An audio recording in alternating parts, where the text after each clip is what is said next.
All right, I got these videos ready to go finally. It's the panel discussion from the Arkansas Beekeepers Association Annual Meeting in Mountain View. I hope you enjoy these, and here we go.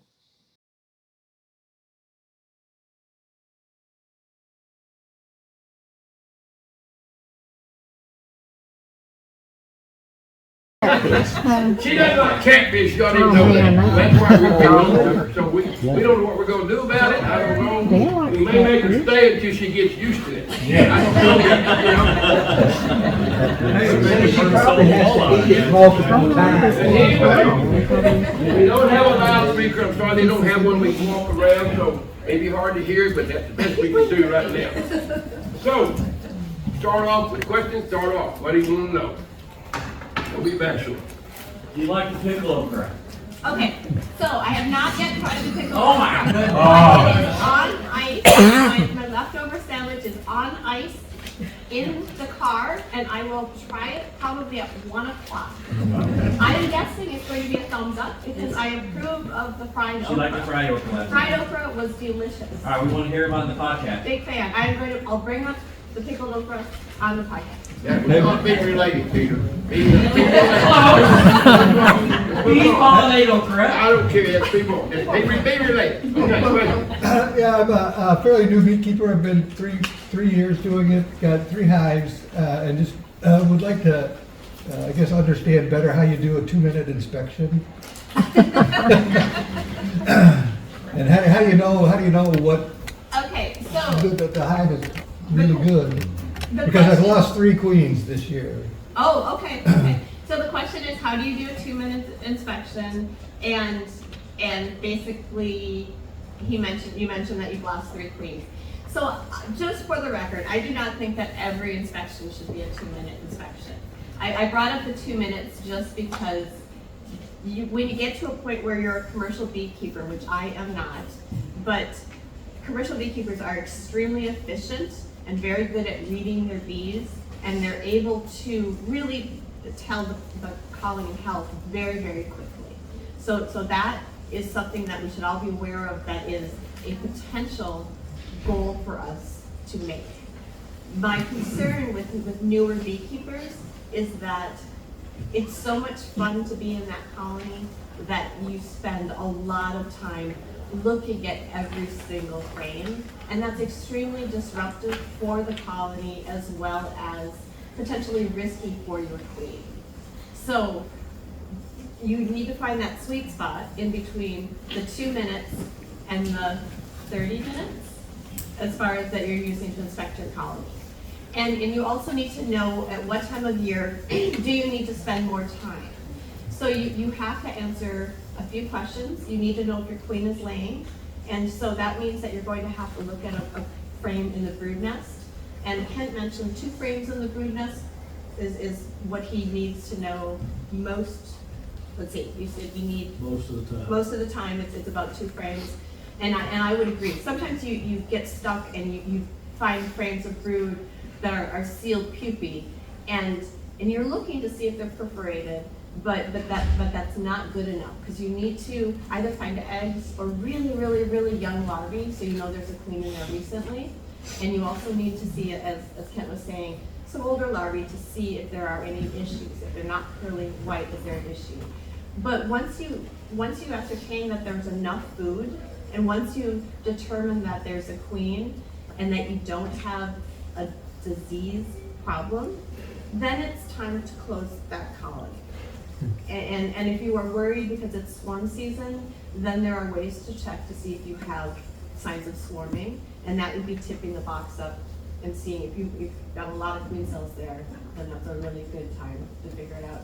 There are lots of commercial beekeepers who can tell if there's a queenless hive in their operation, because, and I'll stop really quickly, sorry, but they can tell if there's a queenless hive because every other colony is bringing in loads of pollen, and they can just tell from the flight behavior, they're not bringing in pollen, and that's a sign to them that for some reason those bees don't think that they need pollen to feed the brood, and so they'll look at that and determine there's a potential queen issue. So I think I'm just going to summarize by saying it's a journey.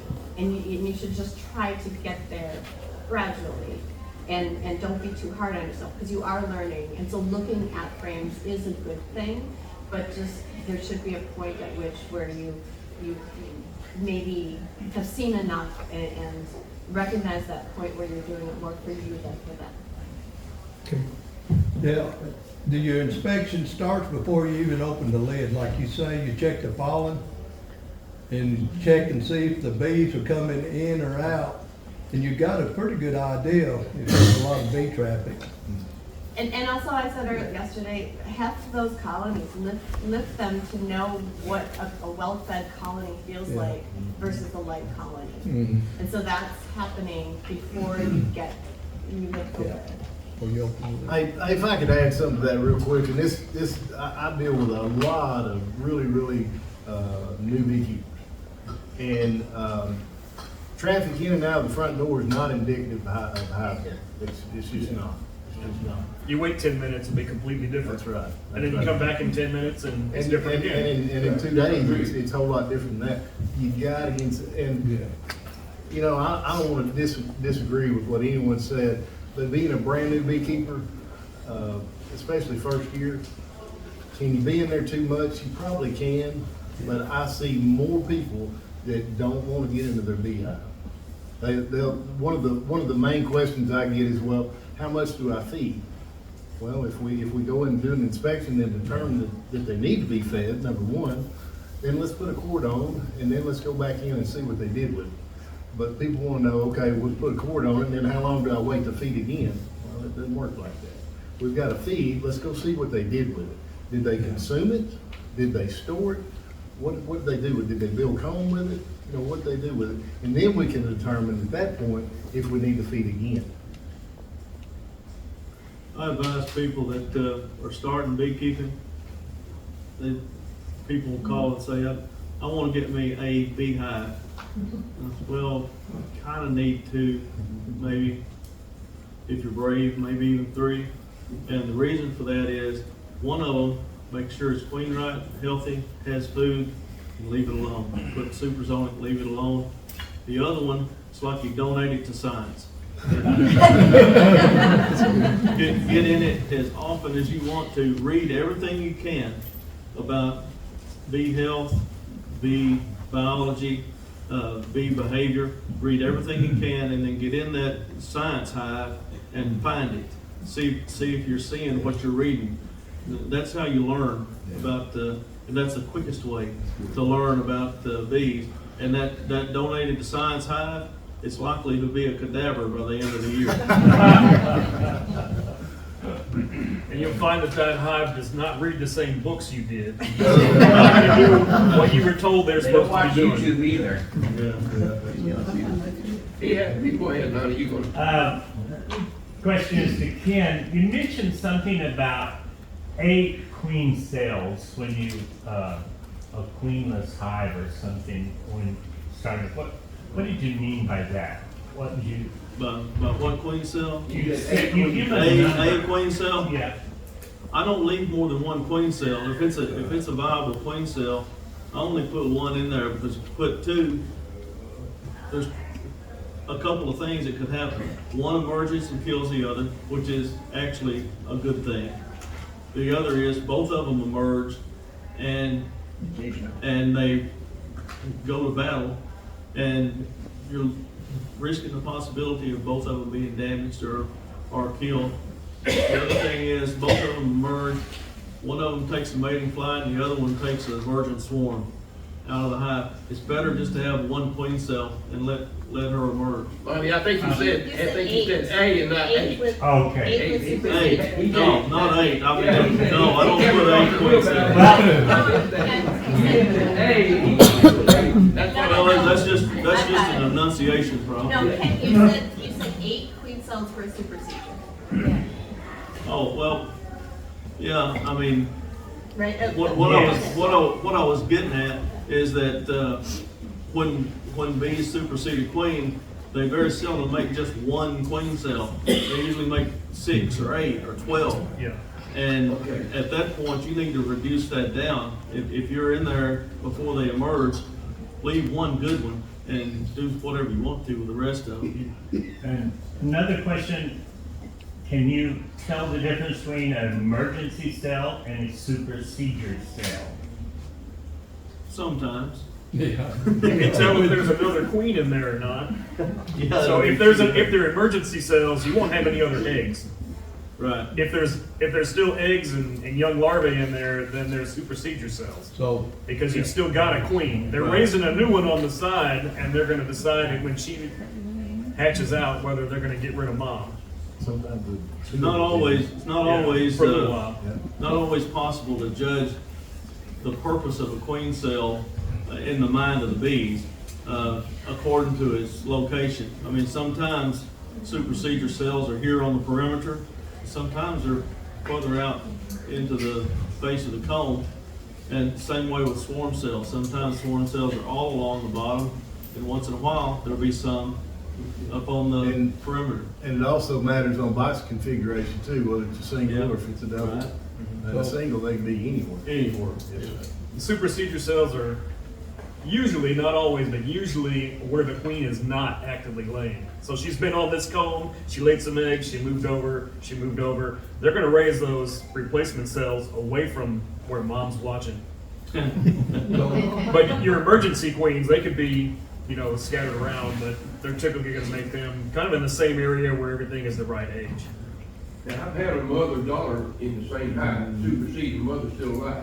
And then the mother disappears later. Yeah, it's usually temporary. They're Yeah, it's temporary. gauging the daughter queen to see if she's I gonna knew, make it. the mother was marked, the other one was not. That happens more times than we know because Right. when you see one queen, you think, well, there she is. Yeah. I wonder where her mark went. Oh, well. And then you come back the next day and wait a minute, there's one with a mark on her still.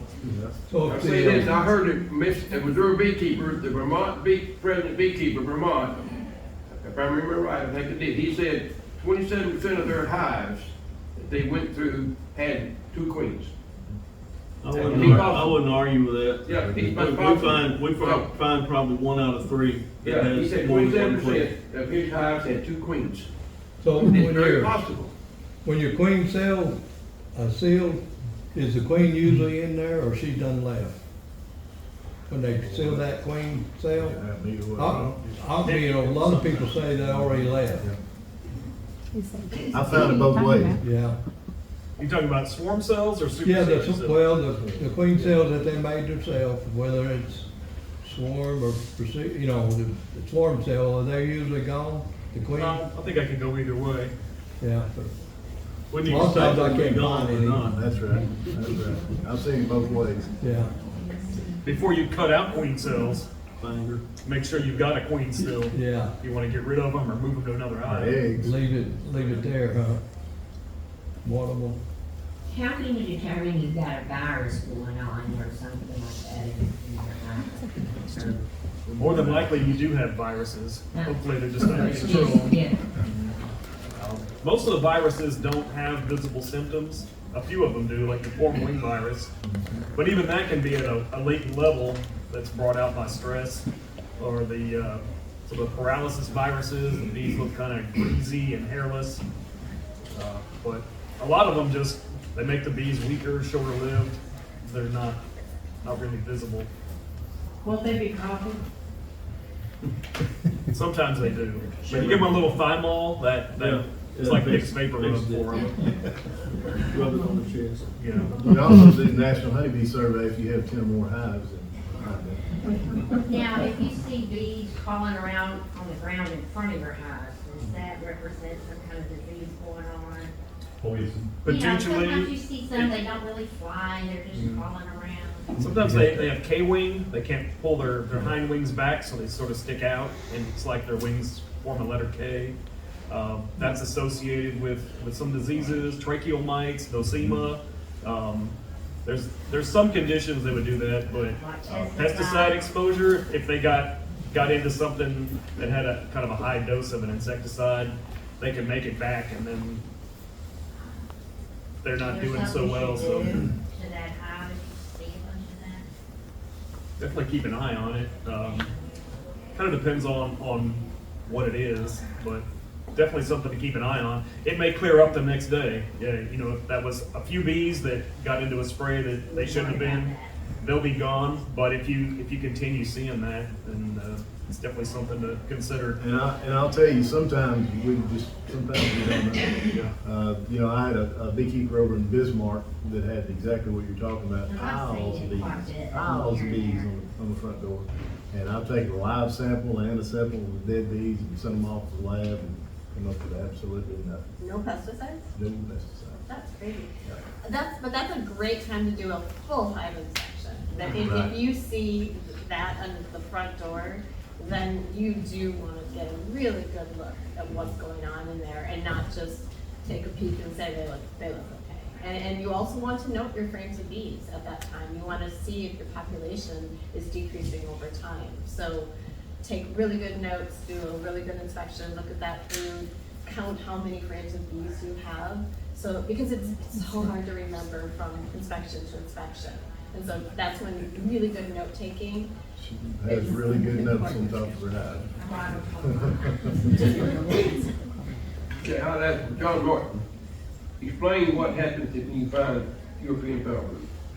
Okay, so in the state of Arkansas anyway, That's what I'm referring to, yeah. so if we find European foul brood, so the yard needs to be quarantined. In other words, no hives need to move out of the yard, no hives need to move in. You know, if I've got European foul brood in my yard and I wanted to move bees over close to Peter's yard, he probably wouldn't like that too much. I'll have words with you. Exactly. So at that point in time, we've got to make a decision. The first thing we look at, and when I say we, I'm talking about you as a beekeeper. I'm not going to come in and tell you, hey, unless it's American foul brood, and then we're going to have a serious discussion. But European foul brood, we've got to make a decision on what you want to do as a beekeeper to take care of this, because it does need to be corrected. Some beekeepers, I've had a few that say, well, I'm just going to let them be, and I'm like, no, I wouldn't advise you to do that. I really wouldn't advise you to do that, because eventually that hive's going to die out. It's going to get robbed out by the rest of them, and the whole yard's going to have it. It's a bad deal. So anyway, we've got to make a decision. Okay, we got a 10-frame box, and we have 2 frames of bees.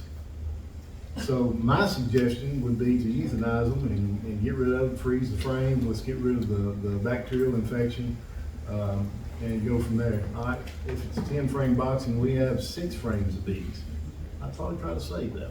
The next question is, how are we going to treat? Are we going to treat with antibiotics? Are we going to do what's called a shook swarm? In other words, you take the bees that are in there, shake them on a brand new foundation, you feed, let them pull the comb. So pull a brand new comb, because again, European foul brood comes from diseased brood food.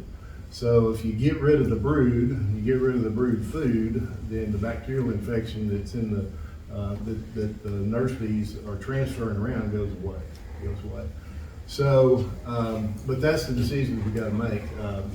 I mean, when I find it, more times than not, we treat with antibiotics, and it's effective. It is effective. People that are treating prophylactically, I don't think it's a good idea whatsoever. In other words, there's a lot of people who make up nukes in the spring, and they treat them with antibiotics just because. I don't think it's a good idea. It's a bad idea. But there's more than one way to clear that bacterial infection up. After we make that decision on what we're going to do, and again, the yard's quarantine. If you treat with antibiotics, I think the label says once every 5 days is what you treat. I can't tell you what I do, but anyway, I treat a little more often than that, but it clears up pretty quick. Clears up He's the pretty bee quick. inspector, right? Absolutely. Antibiotic, they're talking about is terramycin. The legal is the law. That's right. But you come back, we usually say 30 days. I'm gonna tell you within 2 weeks, I can tell you if it's gone or not, and probably within a week, if it's gone or not. But definitely within 2 weeks, come back and the quarantine's lifted. So the first time it ever happened to me, I thought it was a black eye. I was embarrassed about it. It was something that I did wrong, and it's not. It's not. If you keep bees long enough, you're gonna have it. That's my opinion. I think you're gonna see it if you keep bees long enough. So it's not anything you did. Something your neighbor did. It could be. So it's a stress-related disease, Okay. and I thought it was stress-related because of a dearth. Let's say it's a dearth. Well, we see more European foul brood in the spring buildup than we do any other time of year, and it's because the queen's laying so hard, the nurse bees are so overworked. That's where the stress is. That's where I see it more often than not. Do we see it later on in the year? You bet we do. But I see more in the springtime than I do any other time. And they're also just feeding so many larvae that that's how it gets from one cell to the next. So go a step further and tell how you gotta get the antibiotic. Okay, so we have to contact a vet in the state. I say in the state, anywhere in the U.S., I guess. We have to get a veterinarian feeding directive. And that's easier said than done. Easier said than done. I will, if myself or Jacob, either one, we'll coach you how to do that. We've got connections. There are a few vets in the state that will write a VFD. We'll call it a telehealth call. Probably not legal. But you know what? If you can't go down to the corner vet and get this taken care of because of whoever it was, FDA, EPA, whoever makes all these rules and decisions, if we can't go down to the corner vet and get this done, we got to do what we got to do to get you this medication. And I'll do anything I can do because I want the bees to live. The important thing is to know who that is if you can. If you've got the vet that takes care of your horses and cattle, if he'll write that VFD or she'll write that VFD, it's important to know that before you get it. Because if it takes you a week to get a VFD and it takes you 2 weeks to get it from Man Lake, you might as well put the headstone up. Because more than likely they're not gonna make it. So they have to pay for the vet, right? You gotta pay for the vet, you gotta pay for the antibiotic, which it's not that expensive. Man Lake has changed things. I suppose it's them. You used to be able to buy as much as you want. I bought a 5-gallon bucket full of it one time. You can't do that anymore. It's on how many hives you have. How much do you actually need to treat? That's all you can buy. So I guess my point I'm getting at is that way you gotta go. It's gonna cost you antibiotic, it's gonna cost you a vet. One lady did that, and I think she got a bill for $75, and the vet didn't even see it, which I don't like. I don't either. I know what you're trying to say, don't get me wrong. But if they leave the office and come out there, it's gonna be I $300. understand that, but that's an expense. So the other route, if you mentioned about, it can be done without You antibiotics. can't, and it works. And it works, so that's what I mean, you can spray them what I can do, so you, whatever, what you will say. Yeah, I just want to mention what I've heard some bee groups doing, and really quickly, at the university, we are doing free instruction for veterinary students, so that they're excited about bees and they will get into bees. But some bee groups are literally saying, come to our meeting for free, and just inviting veterinarians to be part of their organization. And the veterinarians that I've known who've gotten into bees, one of them described keeping bees like keeping cats because they kept growing and you had to keep splitting them because they're so darn good at keeping animals alive. And so it could be a real asset for your bee group to be very welcoming to veterinarians. Yeah, we had one. Years ago, we got antibiotics on the shelf, ordered through online, whatever. Then the government came along, and the government interfered and helped. And then they come out with the veterinarian feed directive. We put all antibiotics under veterinarian discretion, you might say. Well, they included animals, including bees and fish. Well, what they figured out, veterinarians are not trained in bees or fish. So that's where our problem is. That's where our problem is. This all came about because people who raise cattle were using antibiotics to put weight on the cows that didn't need it. And it was promoting resistance to all the antibiotics. You ready out of I don't think I used much antibiotics. I did not. I did not. I didn't say you, I said people who raise cattle. I know that, but I'm included. So there's another way, and they might help me out, I may do it right, but you can do like he said, put in brand new comb, move some more bees over with larvae and everything over, change the queen, and feed like crazy. Is that right? I wouldn't put more larvae on it. You wouldn't put, No. not put more larvae in? No, you want to shake all the adult bees on a fresh foundation. Yeah. Cage your queen for a couple of Cage your weeks. queen, yeah. Feed them heavily with syrup, and it'll cleanse them. They don't have any larvae to feed for a couple of weeks, so they can't pass that bacteria on, and they'll get it out of their system. But you take the comb and the brood that was infected and burn it, get rid of it.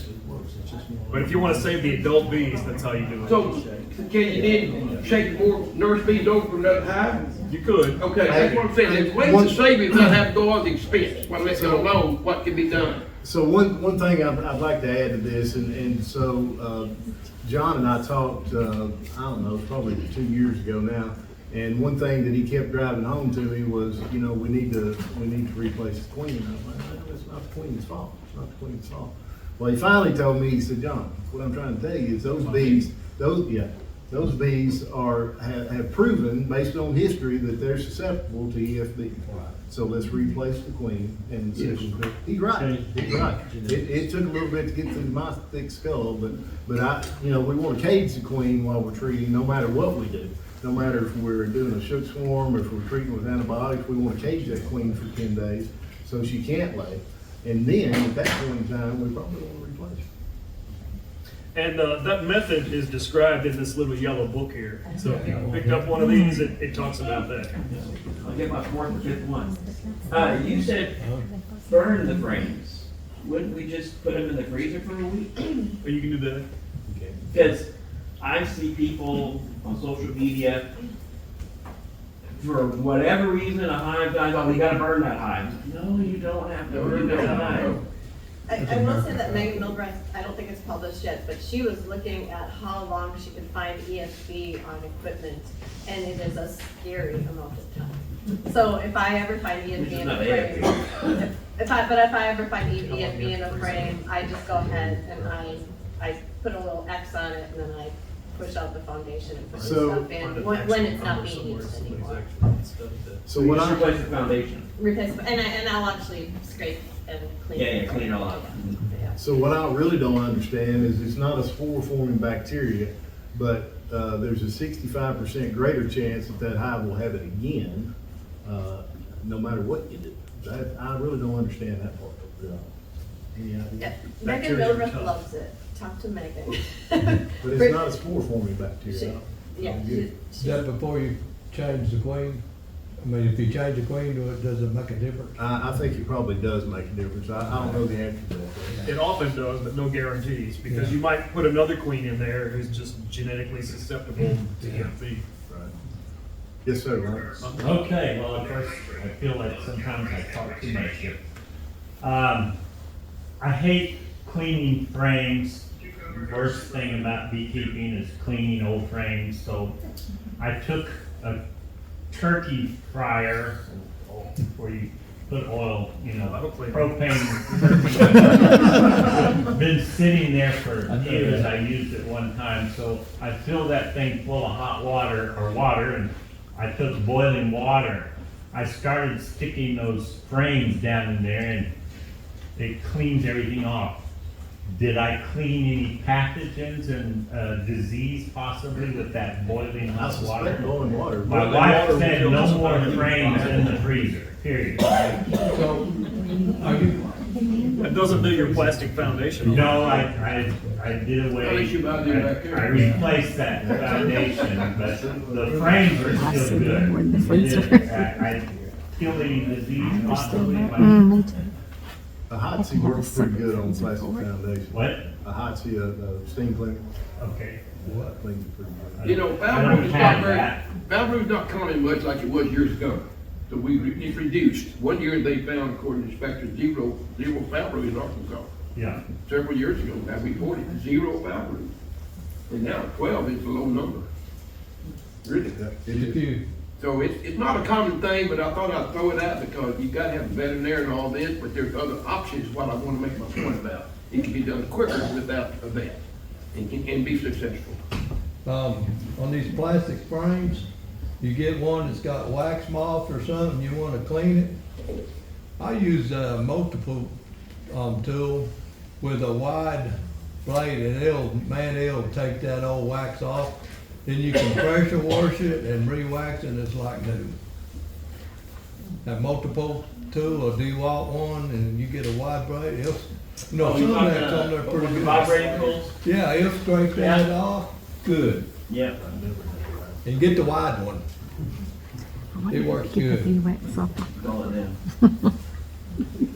Okay, question. Scrape all the paint off. If they found a miticide We for have this both new big wax. mite that, they Because say it can sell if that bee it suit. becomes established, gonna wipe out 60% of it. So, The Tropa Labs. Yeah. There's a number of teams from the U.S. and other countries that are over in Thailand and Korea right now studying that and testing all the products that are available and some that aren't even legal to find that out. So hopefully before it gets here, they'll be able to figure that out.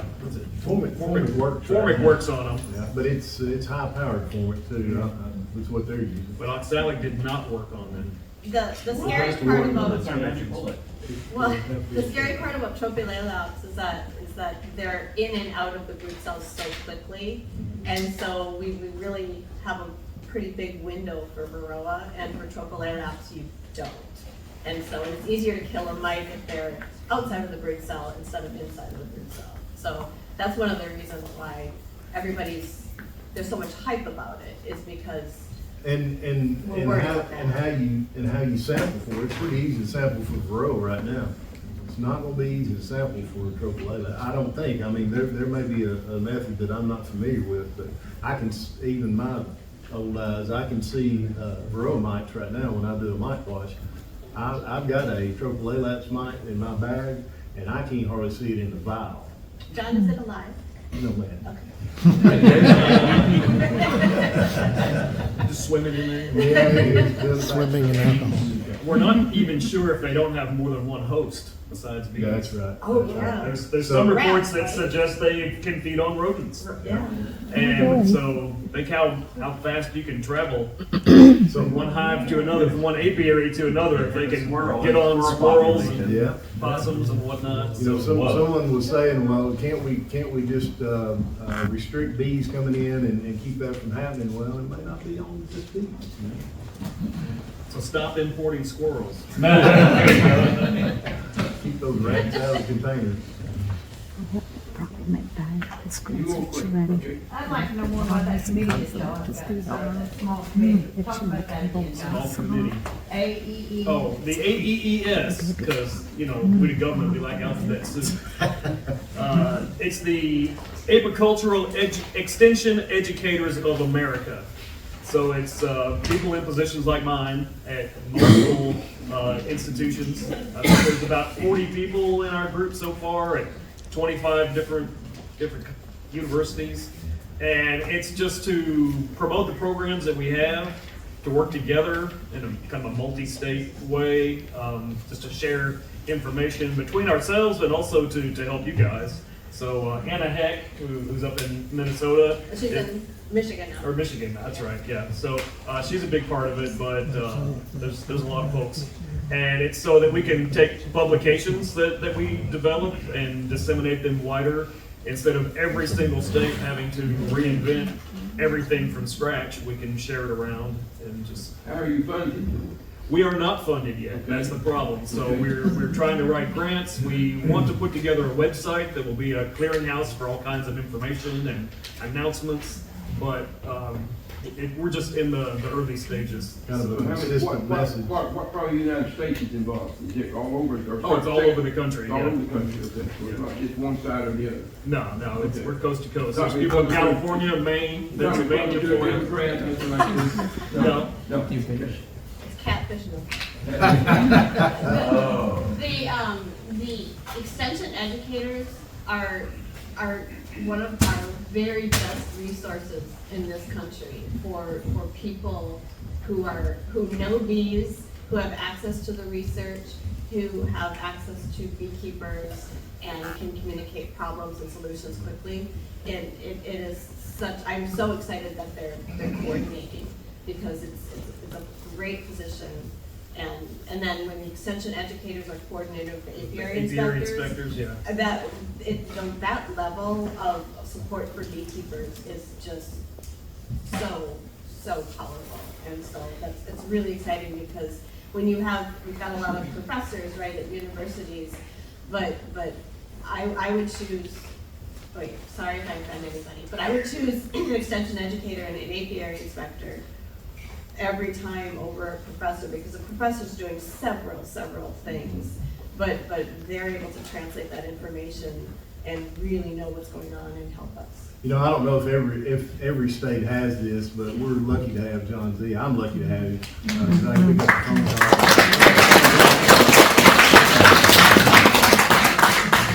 So how long has that committee been in effect, and are they invited or nominated, or how do you get your members on there? How are you getting that organized? We just decided at a meeting one day, you know what we need to do is get together, and so that's what we're doing.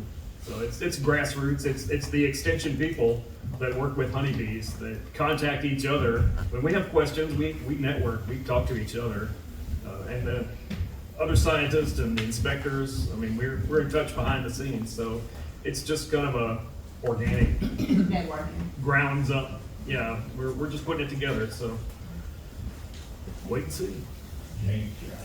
As soon as we can find some money, though, we'll have a website up and running. So. Okay, one thing I'd like to bring up, notice back there, the guy's got the frames and everything, nothing against him, don't get me wrong, we talked about it. He's got small cells, drone cells, and regular cells. So, when y'all can talk about disadvantage, advantage of small cell. It's a controversial thing in a way, so I want y'all to know what small cell is if you don't know what it is. You're gonna hurt my feelings over here. And most catalog, up until now, they always said in there, it was for experienced beekeepers only. And it is a niche in its own. I don't know how much I want to talk about it. I know about it. Some people says it works, some says it don't. But I didn't know if y'all knew the difference, what was small scale and what it meant. So. I'm not smart enough to talk about it. I apologize. I mean, I'll just, no offense. Okay. I mean, I just wanted to know if everybody knows what it is. I don't. But he said his sales are increasing. He's not making enough. So I want to know, I want them to know what they're getting, what they're getting this and what.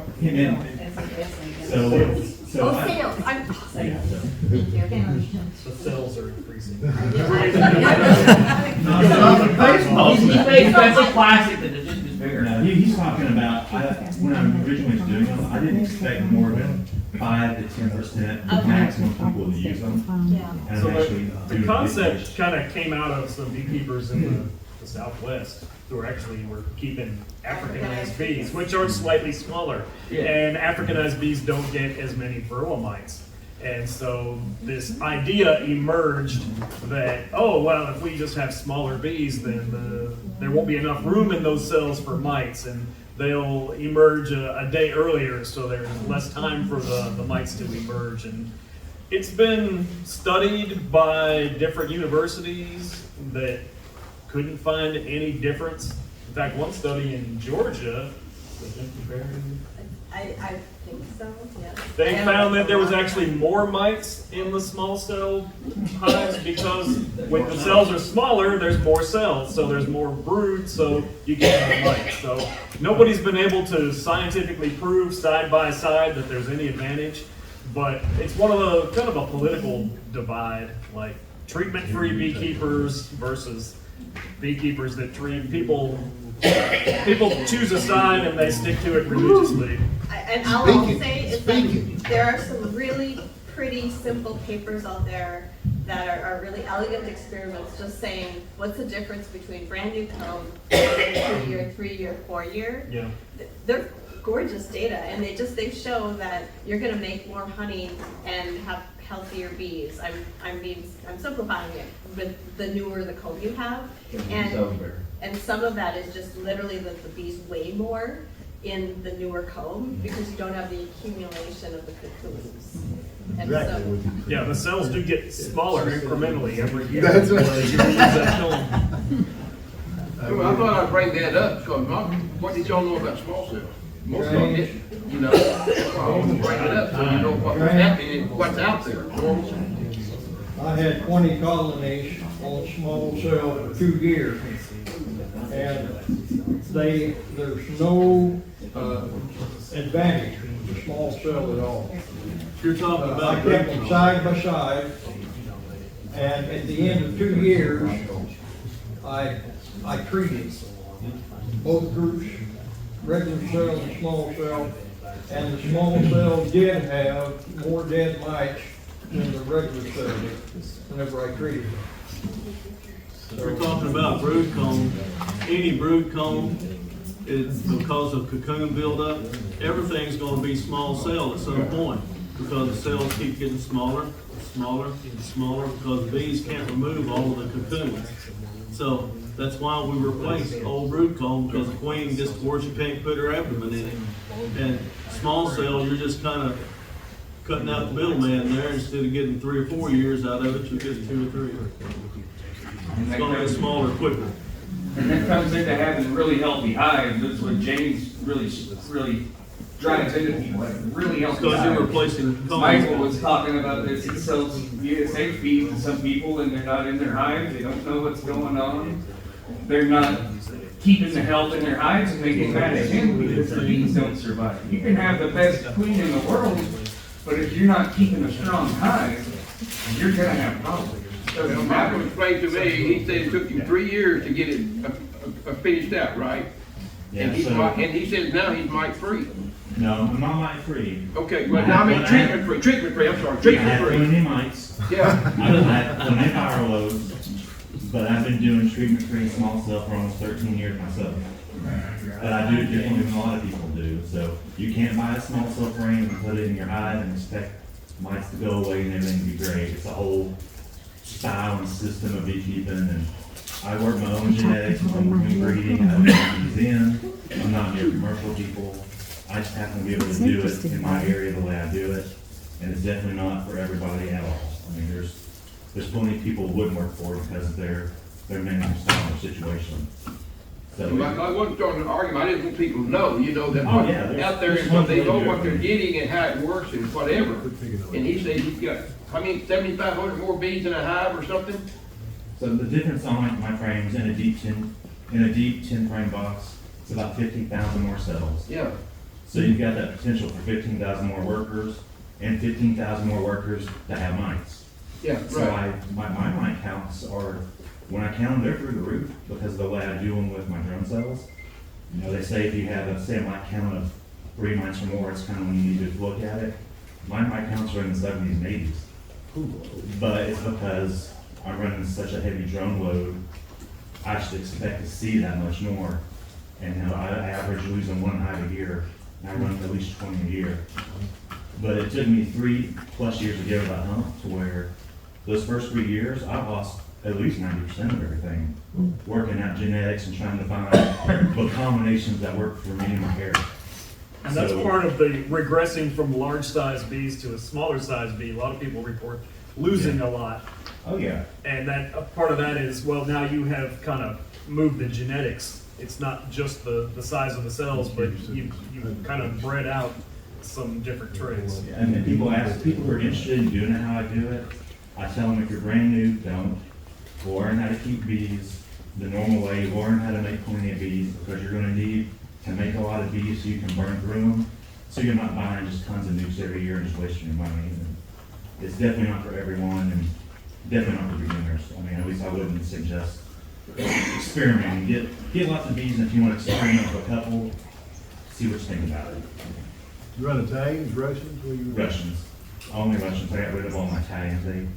They're too stupid for me. They eat too much, way too long. They're Democrats. I just want to remind people that when Varroa first came to the United States, our threshold recommendations were like 8 to 12 mites per 100 bees. And part of that was because the mites weren't vectoring virus, or huge amounts of viruses. And so sometimes when you see a shift and you're carrying a higher mite level, it could be the genetics where they're just being interrupted, but it could also very well be that if you're in an isolated enough location, you might have viruses shift so that you don't have the lethal viruses in your apiary, which, fine, that's a method, right? Yeah, that's definitely a method, but you're always at the risk of having the virus just move in and shift, and that's not it's not a warning or anything, it's just sometimes what we're seeing could be viruses that are killing the bees, not the mites that are killing the bees. And our bees, we know, can handle high mite loads and not die for a couple of years. Right. But that's without the viruses that are the deadly viruses. You're And out. I think you're in trouble because you're late on time. You're out of time, What? James. You're in trouble over here because you're late on time. You're out I of ain't time. worried about that. We got a good discussion. Are you old enough to remember when the mics came? I shouldn't ask that. No, question and answer is great. I think it's good. It causes discussion and open your mind to it. So we're gonna go a little bit. We still got, we're okay. Right? Yeah, go ahead. Yeah, so a little different direction, but connected with what he said. I noticed in my bees, my older hives that are really doing well, they start moving up, and they're ignoring the bottom box now. She's not laying in there at all, and I just thought it was because they like to go up, and I'm putting them on the ground, which is not normal. They like to be high in the trees. But now I'm hearing maybe it's because that older comb down there is too small, and she doesn't like to lay in there or can't lay in there. And so they're ignoring that bottom box, and I said, so I need to take it out and get rid of that comb basically, because they don't like that comb anymore. It's too old. That's So exactly. your bottom box is empty now? Yeah, I mean, I'm getting these calls all the time, and my answer is, I think it's a drought we had. They're moving up where the honey is, and there's nothing coming in. I may be wrong, help me out. But I've had a lot of questions about the bottom box is empty. I can't see the comb being a problem. I think it's the weather we got. Are you in 2 deeps? Nothing coming in. What's that? How many deeps are you in? Yeah, 2 deeps and then like 4 mediums on top of that. I mean, I keep adding, because they keep growing, but they keep going up. Queen splitter or no? And they quit now. Sounds like no. Oh, so they'll just move up. Yeah. Yeah. So These That's what I- traditionally do want to move up. Just like they do in the late winter, early spring, the bottom box is always empty come early spring. Yeah, This is it because there's nothing coming in this drought we had. You know, it's empty and they're moving up. The queen's not laying as much. The honey's up there. And Yeah, but it doesn't look normal to me. Like if I go, I get a call from a tree guy to get bees out of a tree that he's down. Well, they just keep, as long as that cavity is big, they keep going down and down further. And I'm wondering, well, why would they do that in a tree? They won't do that in my, I'm giving them a tree. Well, They you got don't- a different shape. So a tree is very long, and the whole cluster kind of fills the entire cavity. They go up. So they start at the top. They're building comb, and they start filling honey at the top. And so the queen keeps moving down as they build new comb. She's laying eggs. As the brood hatches out, they're moving honey in the top. And they get down to the bottom. It's winter time. They cluster where that last bit of brood is, and they start moving back up on that honey, feeding on the honey as they go up. Then in the springtime, the queen starts laying eggs. She starts migrating back down, and they start back filling honey. So Now, they move up and down like that. So, like James said, they're staying up next to that boundary line where the honey is, and there'll be some pollen around the brood, but that's where they're going to stay. So if there's empty comb at the bottom, it's because they don't need it. The queen's not laying enough eggs, they're not bringing in enough food. So yeah, they're going to keep that nest more compact where everything is together, rather than having honey way up here and having brood way down here and empty space in the middle. But I take the top boxes off like now after I harvest. I don't put the boxes back on there. I just give them enough space because I don't want to, I don't want to have them when they reduce volume to have all that space. But in the spring, when I open it up, they're blowing out the top, so I gotta add boxes, but they're still ignoring that bottom. You can reverse it and put that empty box on top, because in the wintertime, they've moved all the way up and the queen has started laying eggs, right? Before we get in there in January, she's got a little patch of brood in there. February, when the first flowers start blooming. So that's where she is. You got that empty box at the bottom. You can move that to the top. It's called a spring reversal. And you can do that in the fall too, if you wanted. And then you can feed them a lot, and they'll store that honey up above, but the queen's still gonna stick around the brood down there. If the comb was no good, wouldn't it be the same thing in the spring? That'd be no good if they go back and reuse it. There's nothing wrong with your comb. Hey, I have some of the same problem. We don't know that for sure. I have I mean, some, there could be something. I have some of the same problem. I'll be putting my supers on, and I think I'm really gonna make a lot of honey, so I overstack them. And if you're not careful, your brood box is going, if you don't take them off, your brood box, your brood box is gonna be in your supers if you're not careful. And, or they're gonna put honey right down the middle, so. And over supering encourages small hive beetles and wax moths. You can do it too. And, bees, they don't, I found out bees don't read books either.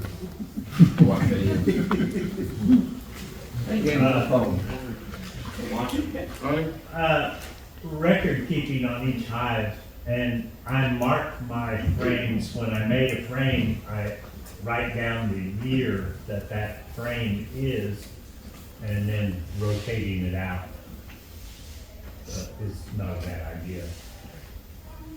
Record keeping. I put it, like this year's 5. Every frame I had, I write 5 on there. That means it's 2025. If it's 2015, I'm way behind. See, so then by the time if you start a whole new hive, you got all 10 frames of 5s. Over 5 years, those frames are going to be in 5 different boxes, 10 different boxes. So therefore, when you change them out every 5 years, you're only taking 1 or 2 frames out of each box, which is not a big disaster. If you sell nukes, I mean, That's a great way to get rid of your bad comb. people say to get rid of your bad comb, but if you work that comb out, say it's 3, 4, 5 years old, you start working that comb out, you're still providing good comb to your customer, and you're keeping your operation clean too. I mean, it's a good way to do it. I think most people who sell nukes do that. They rotate out something. Even if you're not selling nukes, the first time you go in and do a good thorough inspection early in the year, you got very little brood, you got very little food in there. And so get rid of the worst 2 or 3 combs and replace them. And if you do that, you'll get on a cycle where about every 4 years, they'll all be renewed. And when you're doing your inspections, are you all familiar with entombed pollen? Okay, it's where they will actually use propolis as a barrier to keep the bees away from the pollen, because it likely has a fungicide in it. But anytime I go through and I find entombed pollen, I X that frame, and that's the first frame that I pull out in the spring. So Xing your frames as far as just noting that there's something wrong with them. It could even be, those frames that break. So it could be something like that, but marking those frames to know you need to pull them out and rotate them or clean them off, do something like that. That gives you a good guide for that spring cleanup. Yeah. Shane? Speaking of propolis, there was a move that I started with some people putting in grooves in the inside of the hive. How's that working? Because I did it before, and before all this started with a metal or a hardwood brush, and I keep scraping. They had some wax actually on the inside of the hive, but I didn't see propolis. It's antiseptic, it's antibacterial, it's very important. They do that in the cavity, in the tree cavity. Yeah, propolis is How can good. we replicate that or establish that? Propolis is good for the bees. Beekeepers didn't appreciate it. In the old days, we called it bee glue, and we didn't like it, and we probably bred bees to produce or gather less propolis over time just without even knowing it.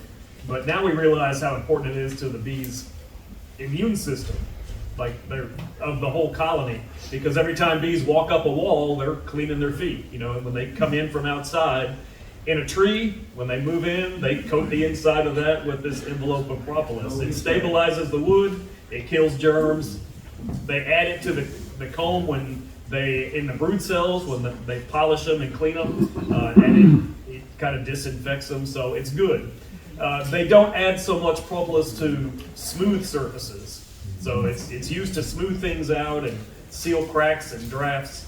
Of course, we crack the boxes open and we scrape it all off, and then we close it up and tell the bees to have a nice day. And they gotta go in. Funny if they gotta chink it, yeah.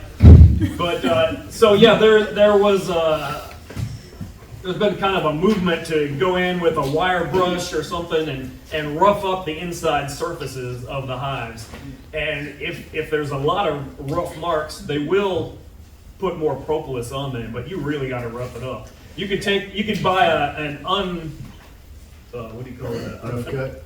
Well, a knockdown kit that's not unassembled, and you could run it across your table saw and put a whole bunch of grooves in it. They'll fill that up. Or you could buy rough cut lumber. But that's not what they find in the tree. That is so perfect. That's like it is man-made. But would that make them start filling the grooves because there are grooves there? Yeah, they'll smooth out those surfaces.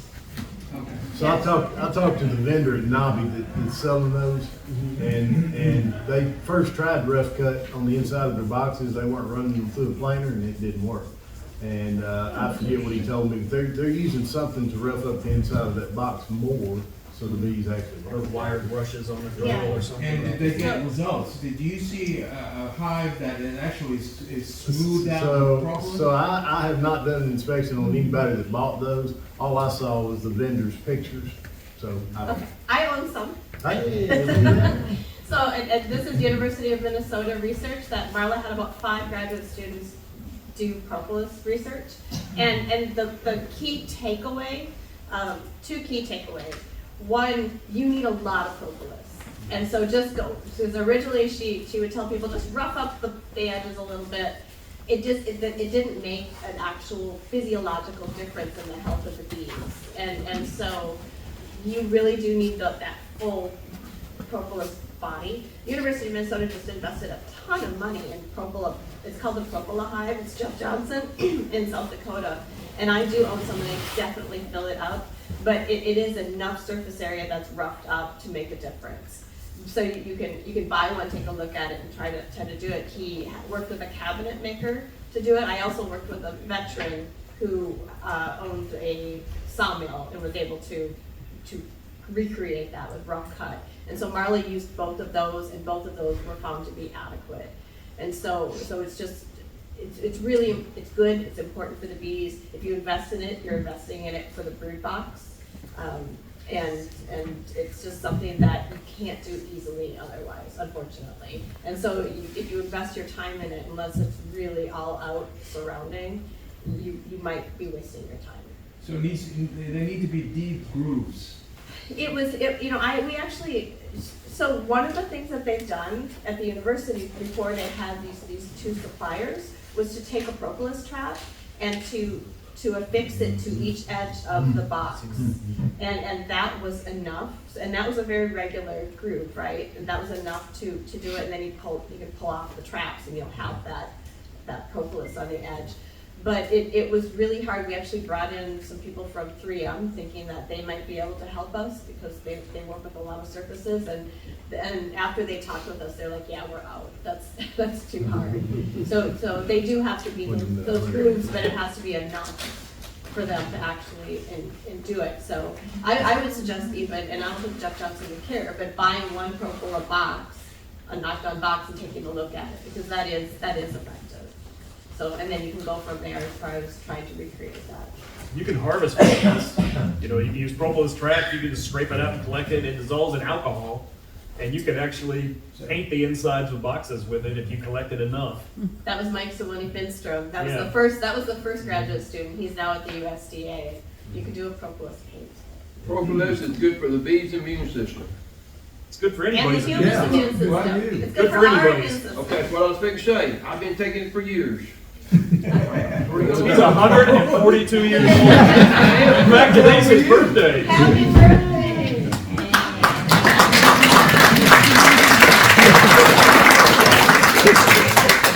Anyway, I've been taking it for years. I hardly ever get sick. I'm serious.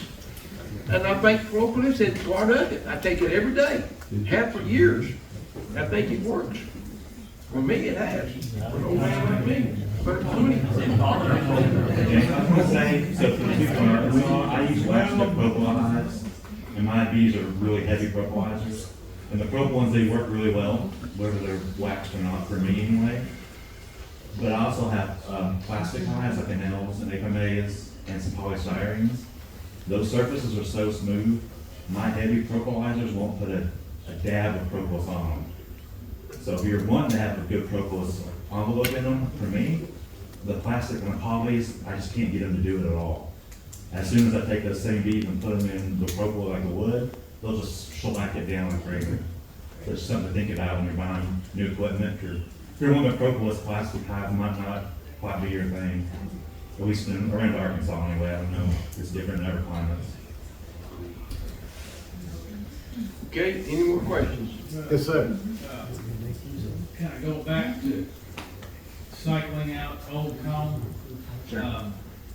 What I've observed is that as those combs age and get older, that the bees tend to start building drone comb, changing worker comb into drone comb in the middle of the frame. Usually the drone comb is like on the bottom or on the sides. That happens anywhere you've ever damaged a comb, you've mashed it with a hive tool or anything, they will rebuild it, but usually with drone comb. And over time, it just builds up. Yeah, so what I've done is when I see them start doing that, that's whenever That's a good candidate to Oh, that's cycle your- out. That's your key to That's rotate it out? Yeah. That's a good one. Yeah. That's why you put a medium frame in a deep box, they'll build a comb on the bottom of it, so all be drone cells. I've done that accidentally. I've done it on purpose. Anything else? Yep. Enjoy this session. Amen.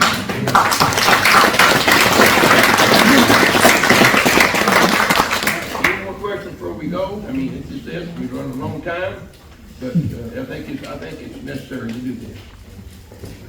Okay? All right, we're done then, and then we'll get a few minutes here, get ready for our business meeting. All right, there was a lot of information in there. I hope you learned something and enjoyed it. Thanks for watching. Don't forget to like and subscribe, and we'll see you on the next video.